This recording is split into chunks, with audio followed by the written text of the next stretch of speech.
Pour le Mexique, l'organisation de ces Jeux d'été en 1968 constitue un défi immense. C'est la première fois qu'un pays relativement mineur, à la fois sur le plan économique et sur le plan sportif, organise un tel événement. Mais le Mexique de cette époque, c'est un pays qui est aux mains d'un parti unique et qui assiste à l'avancée de revendications marxistes dans toute une partie de l'Amérique centrale. Dans ce contexte, les mouvements étudiants qui apparaissent, nous sommes en 1968, un peu partout, non seulement en France, mais dans le monde, sont perçus comme une menace pour la stabilité politique du Mexique et son image internationale, alors que les Jeux sont précisément là pour doper l'image du pays. Pour le gouvernement mexicain, il est politiquement impensable de laisser ces manifestations étudiantes se développer.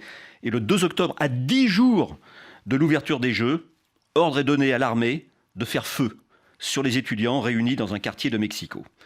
L'épisode connu comme le Matanza de Tlatelolco, le massacre de Tlatelolco, donne un goût amer aux participants aux Jeux Olympiques.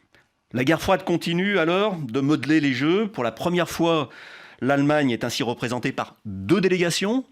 C'était différent auparavant, mais c'est surtout à travers la question raciale que la politique s'impose alors à tous. D'abord parce que le CIO est prêt à lever les sanctions contre l'Afrique du Sud et son régime d'apartheid.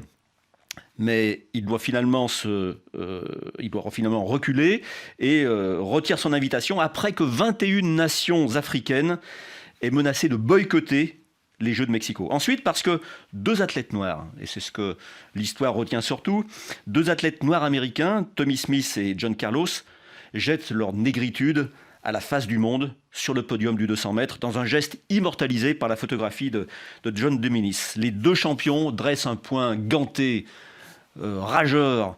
Ils se tiennent en chaussettes, la tête baissée pendant l'hymne américain.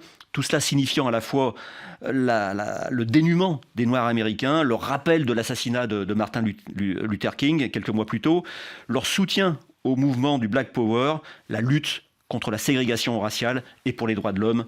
Ils seront suspendus de l'équipe américaine, bannis du village olympique, avant d'être exclus à vie des Jeux olympiques.